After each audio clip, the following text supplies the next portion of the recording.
Assalamualaikum warahmatullahi wabarakatuh. Alhamdulillah alladzi bi ni'matihi tatimmu shalihat. Segala puji bagi Allah Jalla Jalaluh yang karena nikmatnya kebaikan-kebaikan menjadi sempurna. Hari ini hari Jumat. Kita tahu hari Jumat itu hari yang mulia sekali, jemaah. Allah menciptakan Nabi Adam itu di hari Jumat, memasukkan ke surga di hari Jumat, dan menurunkan dari surga di hari Jumat, dan kelak kiamat akan terjadi di hari Jumat. Rasulullah sallallahu alaihi wasallam mengatakan, fa'akthiru fihi minas salati alayya. Di hari Jumat itu kalian perbanyak salawat kepada aku. Fa inna salatakum alayya ma'rudah. Salawat kalian itu disuguhkan, dihidangkan kepada Nabi Muhammad alaihi salatu wassalam. Coba kita bertanya dari tadi pagi sampai sekarang, berapa kali kita bersalat buat Nabi alaihi salatu wassalam? Kita tuh kalau nggak bermuhasabah, kita merasa udah baik. Maka pentingnya muhasabah itu untuk mengetahui kita ini sudah sampai batas mana penambahan ibadah kita di 10 awal Dzulhijjah nih. Kita semua tahu, ma min ayyamin ini tadi yang sholat Jumat. Sholat Jumat tadi.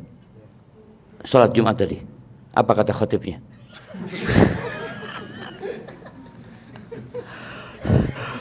Ya, ya alhamdulillah paling enggak kan ngelihat ya khatib gitu. Tahu-tahu qomat gitu ya, alhamdulillah waktunya sholat gitu kan. Tapi Masya Allah kita lihat ya, khutbah Jumatnya nggak panjang. Nggak panjang. Sebagian mau tidur nggak bisa karena udah tahu-tahu qomat gitu kan. Jadi belum sempat dia tertidur sudah qomat. Dan memang sunnahnya khutbah Jumat itu nggak panjang. Namun yang jadi masalah di Indonesia, kalau khutbah Jumat itu harus diterjemahkan ayatnya ke bahasa Indonesia, hadisnya ke bahasa Indonesia, yang mau tidak mau akhirnya jadi lebih panjang. Kalau di sini enggak, langsung ayatnya dibacakan, hadisnya disampaikan. Nah, tadi khatib mengingatkan ya, tentang 10 awal Dzulhijjah. Yang ini sudah diingatkan sebelum masuk Dzulhijjah, sudah diingatkan. Kita sekarang berada di tengah-tengah. Tanggal berapa kita sekarang? Tanggal 5. Berarti tinggal 5 hari lagi nih. Coba kita bermuhasabah, 5 hari kemarin apa yang kita kerjakan? Tambahan ibadah kita itu apa dibandingkan dengan sebelum masuk awal Dzulhijjah? Zikir kita bertambah enggak? Salawat kita bertambah enggak?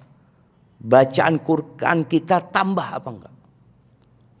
Paling enggak minimal hari ini kita sudah masuk juz ke-5. Itu minimal. Kalau one day, one juz. Tapi seharusnya nambah lah sama. Antum kesibukannya di sini ngapain? Makan tidur. Tuh ya, betul. Apa kesibukan kita di sini? Ngembala kambing enggak? Nggak ada kita. Kurban tinggal beli selesai, tahu-tahu diantar ke tempat kita. Kita duduk. Habis makan, ada yang keluar dari ruang makannya, cari udara segar. Ada yang minum kopi, nggak ada kegiatan. Di kamar mungkin cerita, sharing, alhamdulillah. Ana seneng banget ya, ana bahagia banget karena di tempat ini antum nggak sama keluarga. Jadi di kamar itu sama orang lain. Ini subhanallah. Sehingga antum bisa kenalan sama fulan. Siapa fulan? Terus terang nanti ya, ketika kita sudah masuk ke hotel di Mekah, antum lupa sama teman antum. Yang punya pasangan jalan-jalan sama pasangannya, terus sohibnya dilupakan. Itu akan terjadi nanti. Maka mumpung di sini kita jalin tuh ukhuwah Islamiyah. Kita bersihkan hati kita perbanyak ibadah, perbanyak. Kita mungkin mendengar, Ustadz kan yang penting itu kualitas Ustadz, bukan kuantitas, betul. Tapi bagaimana kalau kualitasnya baik dan kuantitasnya banyak? Maka Nabi SAW berpesan, fa'akthiru fihi minas salati alayya. Kalian perbanyak. Perbanyak. Berarti ini bicara kuantitas. Allah mengatakan, wadhkurullaha dzikran katsira. Kalian berzikir kepada Allah katsira, yang banyak. Bukan sekedar berzikir. Berbicara 10 awal Dzulhijjah ini gak ada loh jemaah.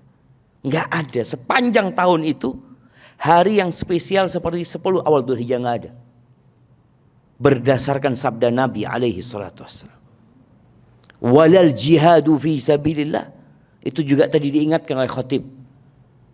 Apakah jihad di jalan Allah yang berpotensi seorang mengucurkan darahnya, mungkin dia pulang cacat, itu tidak bisa menandingi beramal soleh di awal Dzulhijjah ini. Walal jihad fi sabilillah. Enggak. Jihad di jalan Allah pun tidak dapat menandingi beramal soleh di 10 awal Dzulhijjah. Kecuali jihad yang satu ini. Rajulun kharaja bimalihi wa nafsihi. Seorang yang keluar dari rumahnya. Nih antum semua keluar dari rumah antum. Tapi bukan dalam rangka jihad. Emak-emak jihad. Ada beda jihadnya bapak-bapak sama emak-emak. Jihadnya bapak-bapak itu mengucurkan darah. Jihadnya emak-emak itu apa? Haji. Maka ketika Aisyah mengatakan, ya Rasulullah, naral jihad afdhalal amal. Kami melihat jihad ini amalan yang paling mulia. Kita perempuan-perempuan ini gimana? Afala nujahid. Apakah kita nggak pergi berangkat perang? Itu perempuan sampai seperti itu semangatnya. Apa kata Nabi SAW? Lakinna afdalul jihad, atau lakunna afdalul jihad, hajjun mabrur. Jihadun la qitala fihi. Kalian punya jihad yang mulia, yang tidak ada unsur peperangan di dalamnya. Yaitu haji yang mabrur. Maka kembali kepada hadis tentang 10 awal Dzulhijjah ini. Di mana jihad fi sabilillah tidak dapat menandingi kecuali orang yang berangkat berjihad. Dia bawa perbekalan, dia naik kendaraannya, kemudian dia tewas di jalan Allah dan harta dia dirampas. Itu gak bisa ditandingi. Nah, apa fadilah orang yang berjihad di jalan Allah kemudian mati syahid? Apa? Iyalah surga semuanya. Tapi kan surga ini bertingkat-tingkat. Dia akan diampuni di awal tetesan darahnya. Yang kedua, dia akan diselamatkan dari azab kubur, dari fitnah kubur. Yang ketiga, dia akan diamankan dari ketakutan pada hari kiamat nantinya. Yang keempat, dia akan dikasih kesempatan memberikan syafaat kepada 70 keluarganya. Gimana sama? Ketika dia bisa, ya Allah, aku minta bapakku masuk surga ya Allah. Aku minta ibuku masuk surga ya Allah. Aku minta anakku, aku minta istriku, aku minta keponakanku, aku minta guruku, aku minta dia sampai 70 jemaah. Dia dikasih tiket sama Allah bisa memberikan syafaat kepada 70 dari keluarganya. Kemudian dinikahkan dengan 72 bidadari. Bapak-bapak langsung. Nah, emak-emak jangan takut. Karena tetap seorang mukminah, seorang muslimah kalau masuk surga, dia akan lebih indah daripada bidadari yang ada. Kalau masuk surga, maka yang penting berusaha masuk surga dulu kita. Maka kita berangkat haji untuk itu. Maka tolong bermuhasabah sekarang. 5 hari ini apa kegiatan kita nih?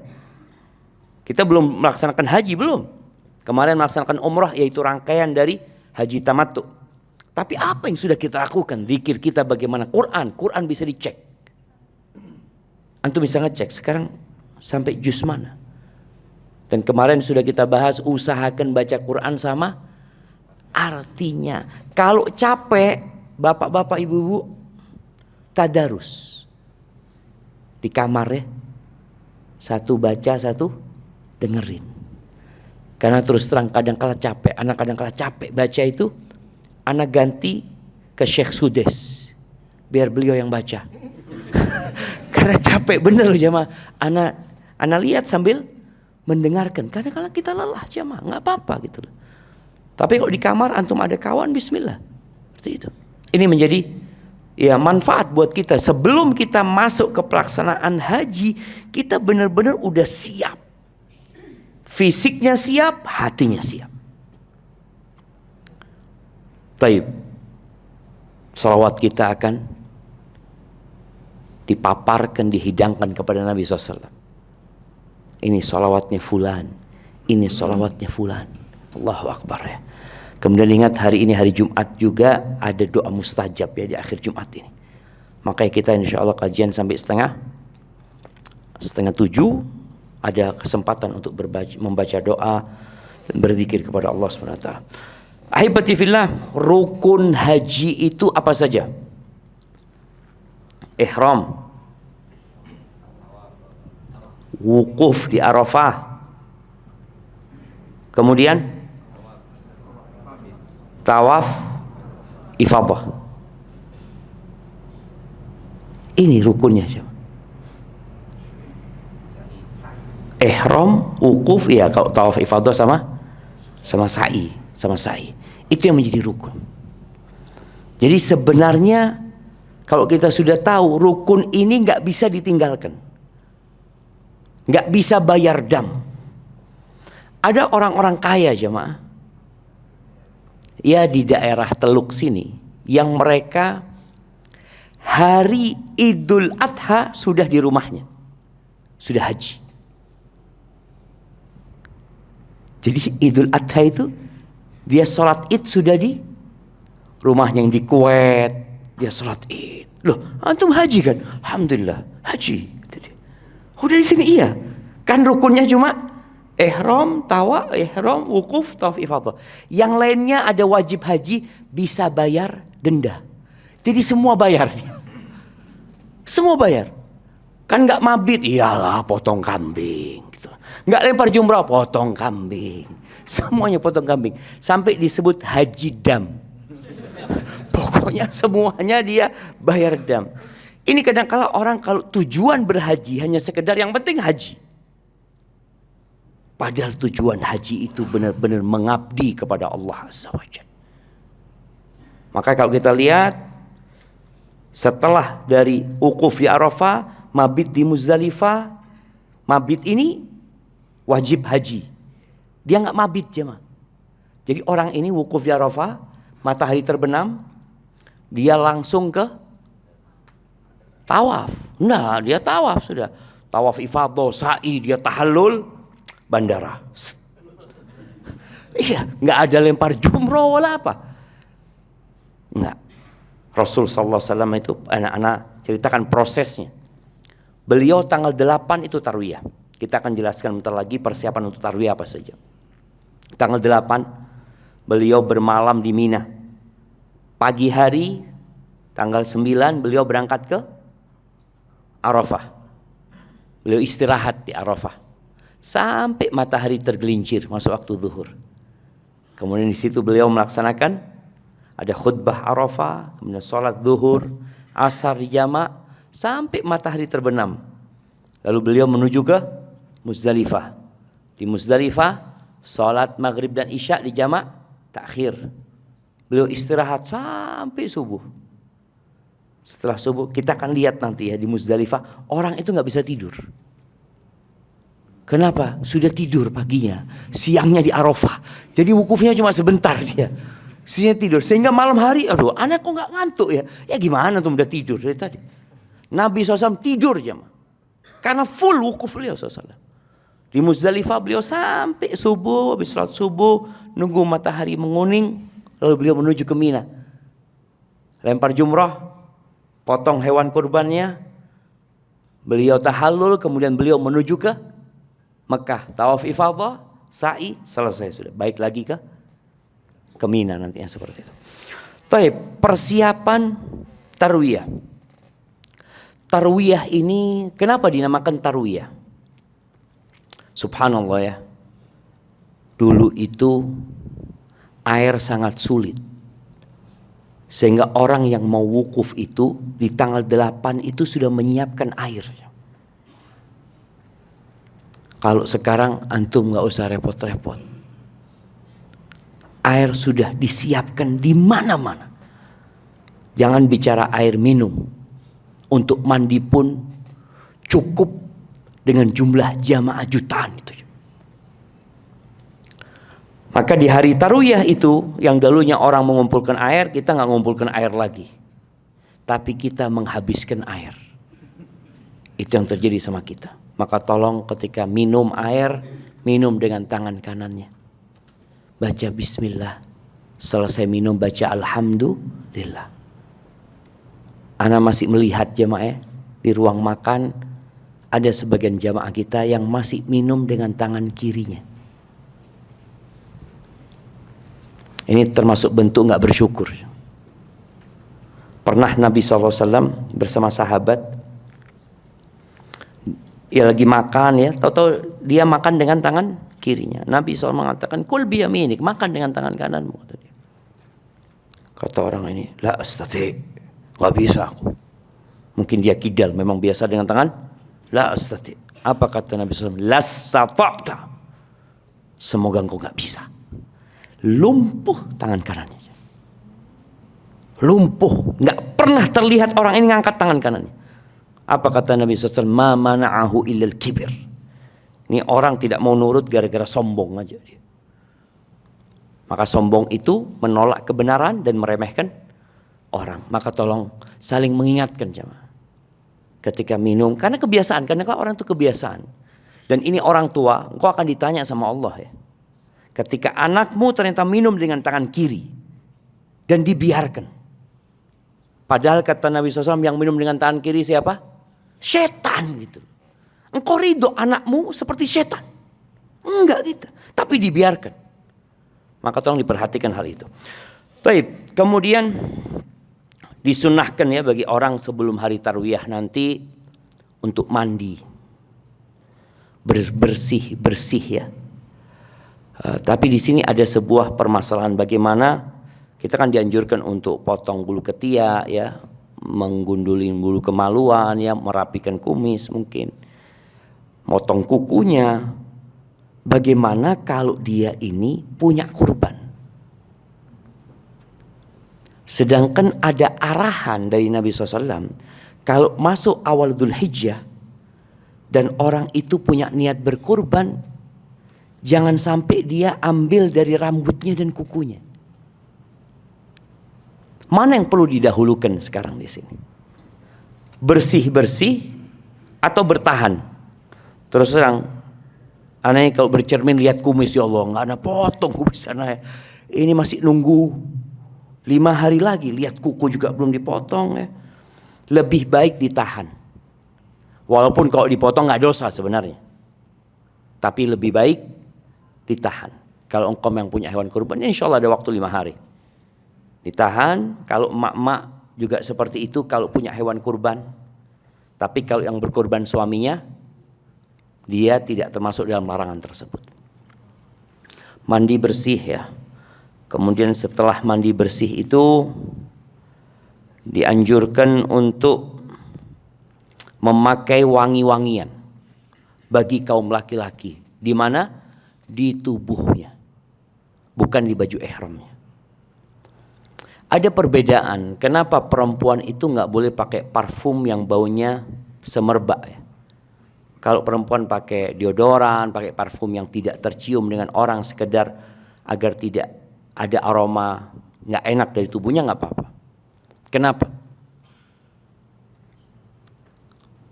Karena perempuan itu perhiasan. Allah ciptakan wanita itu indah. Sampai setan itu kalau ada perempuan keluar rumahnya, kata Nabi SAW, istasyrafah syaitan. Setan dilihat dari jauh, oh fulana keluar nih.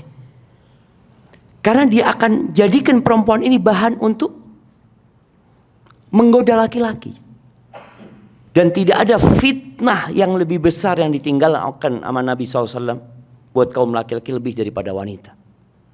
Maka bagi para wanita hendaklah menjaga dirinya dan menjaga saudaranya. Dengan ya tadi pakai parfum. Ada sebuah hadis Nabi SAW ya. Mungkin sebagian orang nggak suka dengan hadis ini. Hadis ini berbunyi, Nabi SAW mengatakan, ayyuma imra'atin ista'tarat famarrat ala qaumin liyajidu rihaha fahiya zaniyah. Rawahu Ahmad.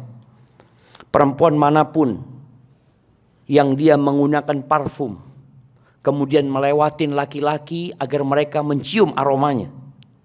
Artinya parfumnya itu memang parfum yang semerbak gitulah.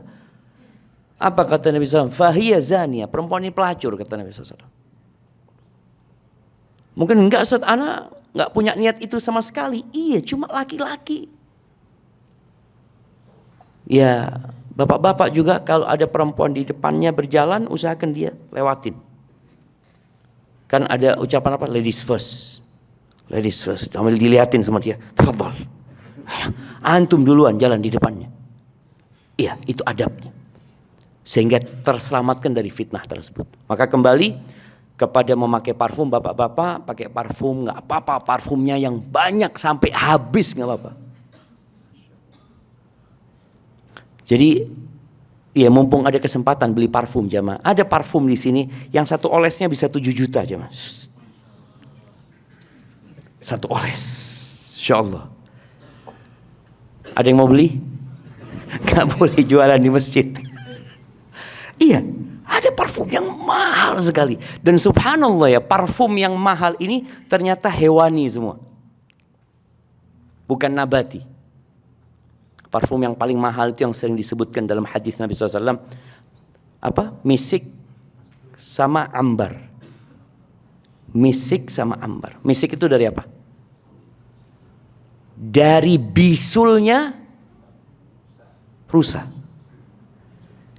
Jadi yang banyak dibikin itu sebenarnya ya udah kimia, maksudnya udah campuran-campuran akhirnya membuat aroma tersebut. Tapi yang sebenarnya itu di hutan, nyari misik yang sebenarnya itu. Jadi itu rusak kalau gatal perutnya jamaah, itu digosokin di batu jamaah. Kemudian lama-lama digosok, itu keluar minyak dari gosokan tersebut. Kalau bisul antum digosok-gosok.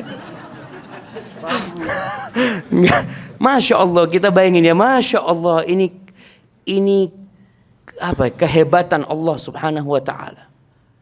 Itu yang pertama. Yang kedua, ambar. Ambar itu dari muntahnya ikan paus. Itu ambar cuma mahal itu cuma. Bagaimana cara supaya ikan paus muntah? Nggak bisa.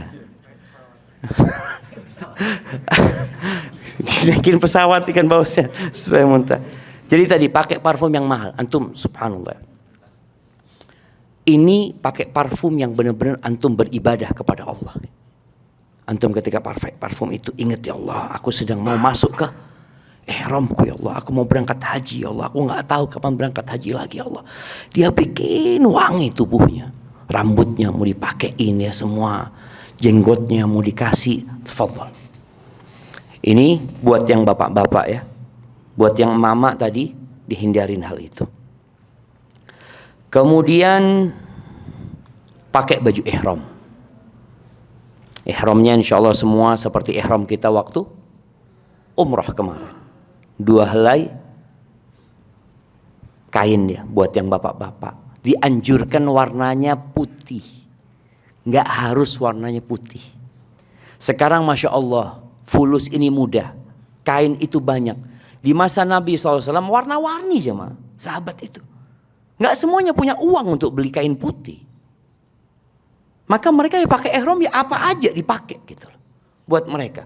Kafan pun seperti itu. Sekarang orang bisa kafan putih semuanya. Dulu enggak. Ada yang garis-garis. Karena itu yang dimiliki sama mereka.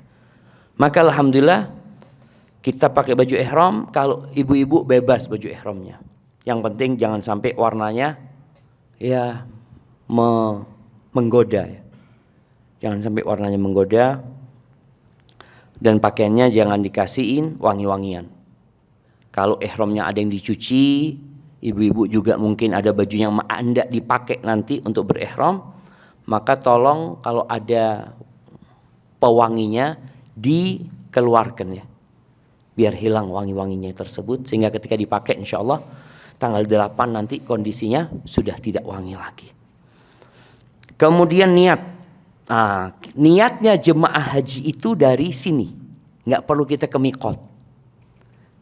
Jadi niatnya dari hotel sini. Pagi tanggal 8 udah mandi, udah siap semuanya. Rencana kita berangkat jam berapa? Habis sarapan insya Allah. Habis sarapan kita berangkat, ya udah niat di kamarnya umpamanya labbaik Allahumma hajjan. Ya Allah, aku datang untuk berhaji ya Allah. Atau nanti ketika naik bus labbaik Allahumma hajjan. Artinya dari tempat ini kita sudah niat. Dan ketika kita sudah berniat, semua larangan ihram berlaku. Bapak-bapak nggak ada lagi yang kedinginan nanti di bus, ditutup kepalanya ya, Allah dingin Ustaz, seperti itu. Atau bapak-bapak tahu-tahu pakai kaos kaki ya, aduh dingin. Ana lihat deh mah, ada jamaah yang pakai kaos kaki loh. Ana lihat ya Allah, ini pakai kaos kaki. Mungkin dia uzur ya Allahu a'lam. Boleh jadi ada orang yang uzur, dia pakai kaos kaki ya bayar dam nanti, bayar fidyah dia nantinya gitu loh. Itu nggak ada masalah kalau memang ada halangan. Kemudian bapak-bapak jangan pakai daleman. Dan tolong pakai ihram yang beradab. Iya.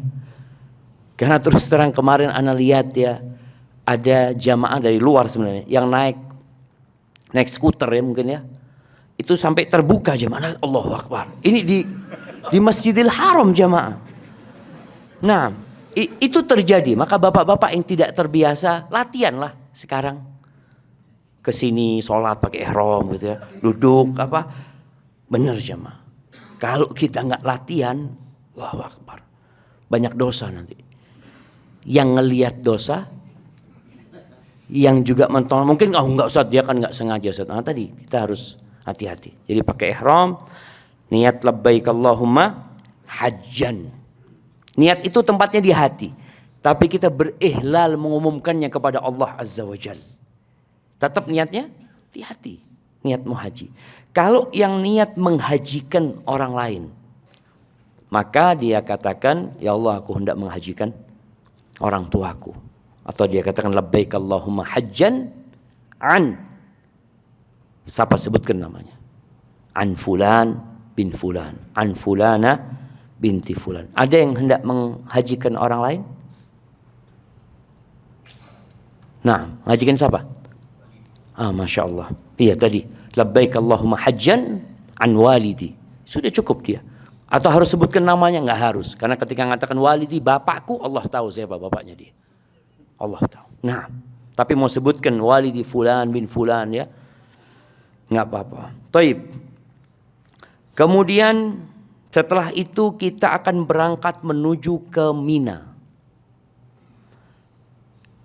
Setelah berihram, sunnah setelah berihram berjalan. Talbiyah. Labbaik Allahumma labbaik. Labbaik la syarika laka labbaik.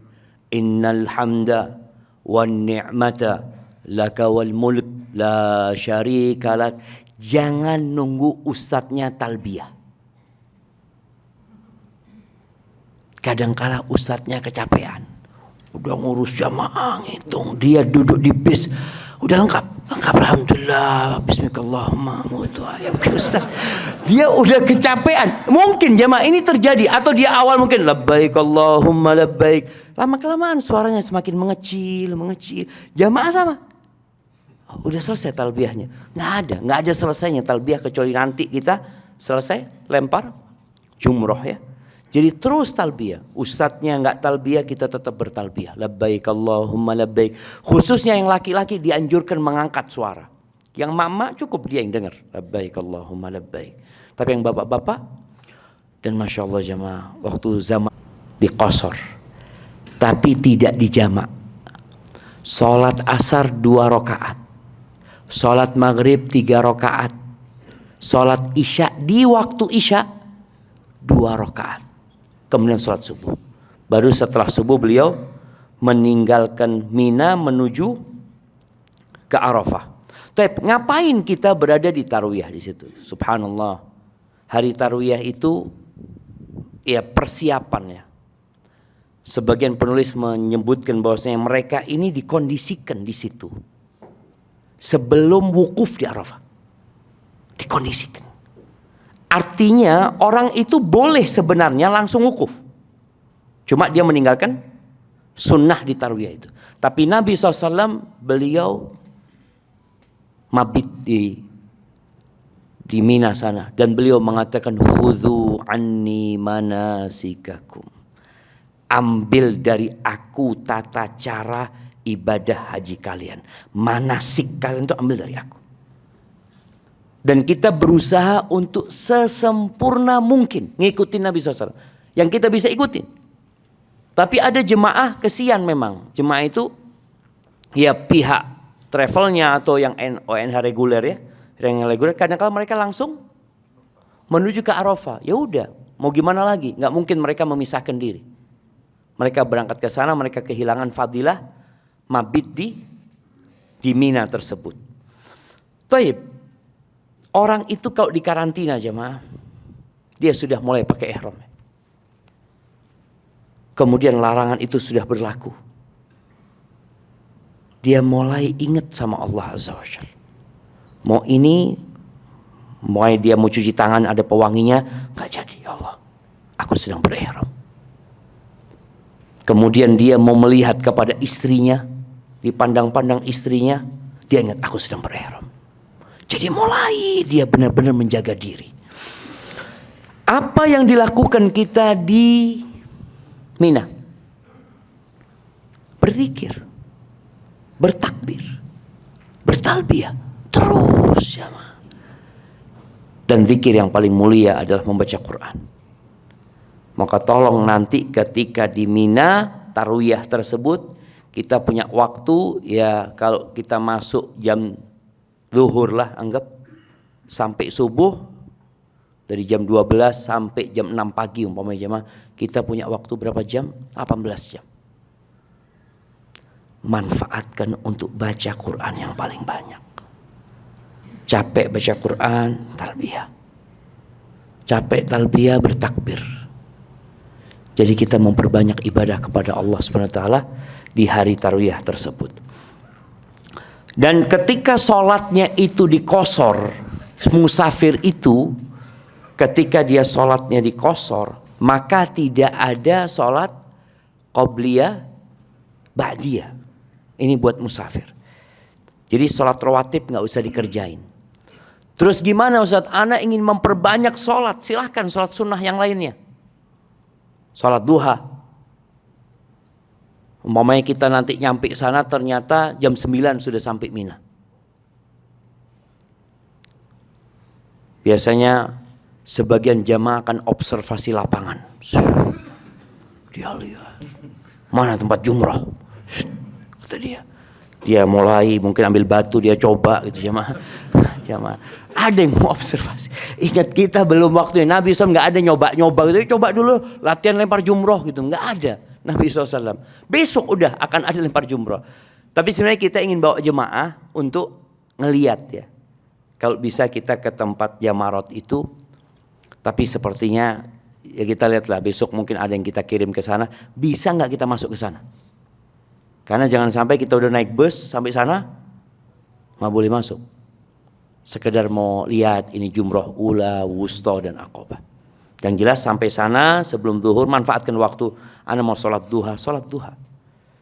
Dan nanti kita akan dapat tenda yang tempatnya sempit sekali. Anda sampaikan sekarang. Di sebelah antum ada orang yang kadang-kala kalau tidur membuat tenda itu bergetar. Kita nggak berasa, bener loh jamaah. Ini bener. Makanya ana mungkin usul tahun depan itu Mungkin jamaah yang haji ditanya, Bapak tidurnya seperti apa gitu.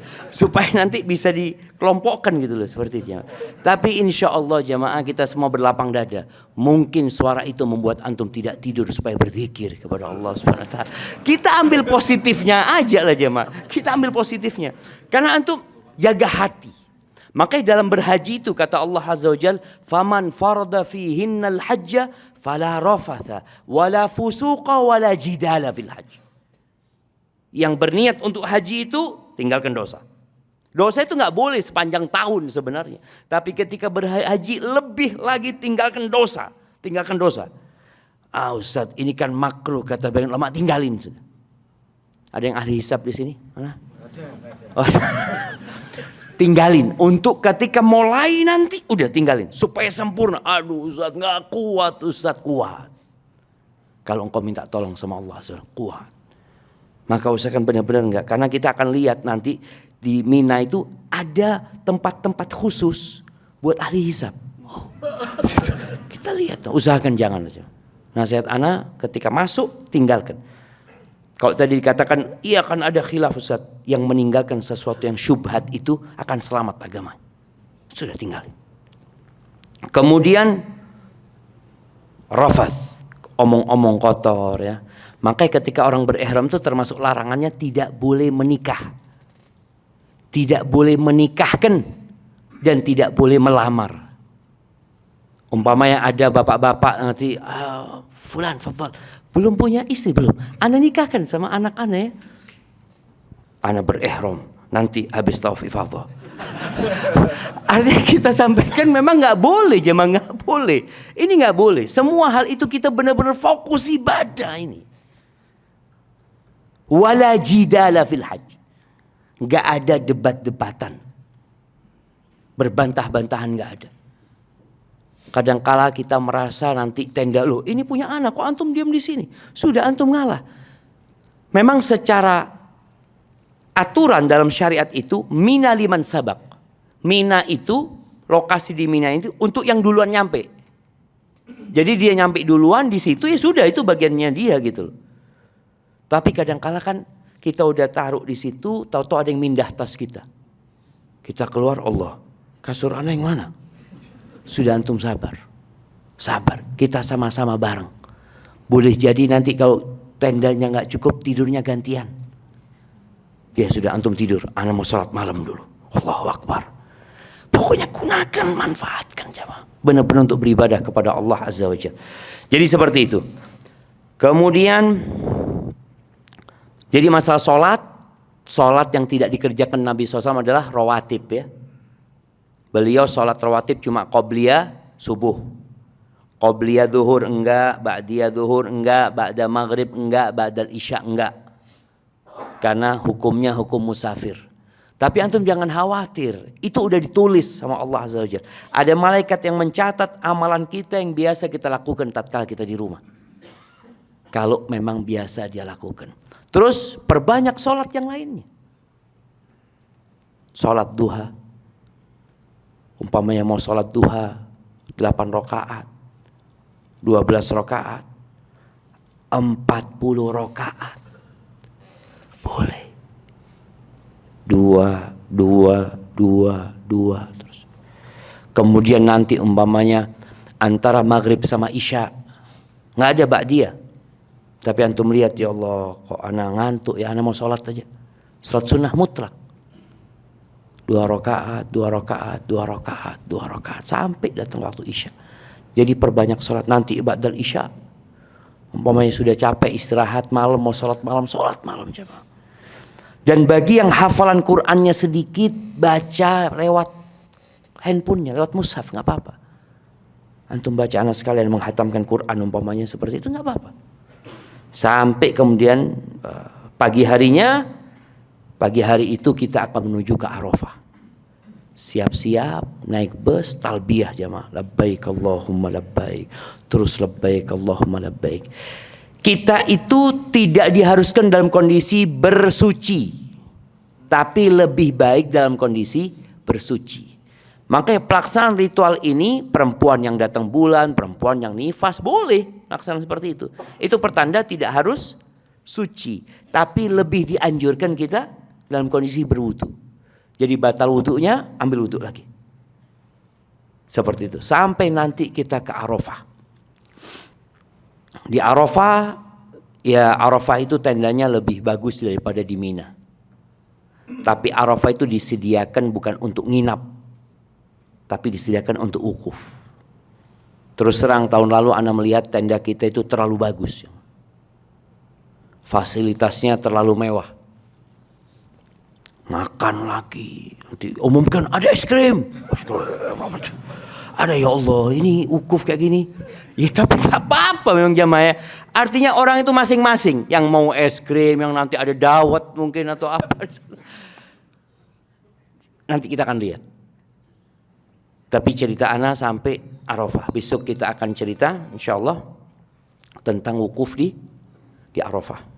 Jadi kajian kita akan dibagi 4. Tarwiyah di Mina, wukuf di Arafah, mabit di Muzdalifah, kemudian Mina. Balik ke Mina lagi, kegiatan di Mina supaya ya kita ingatlah. Insyaallah jamaah semua udah tahu lah. Cuma hanya sekedar menyegarkan kembali ingatan berkaitan dengan manasik haji kita ini. Baik, ada pertanyaan? Silahkan.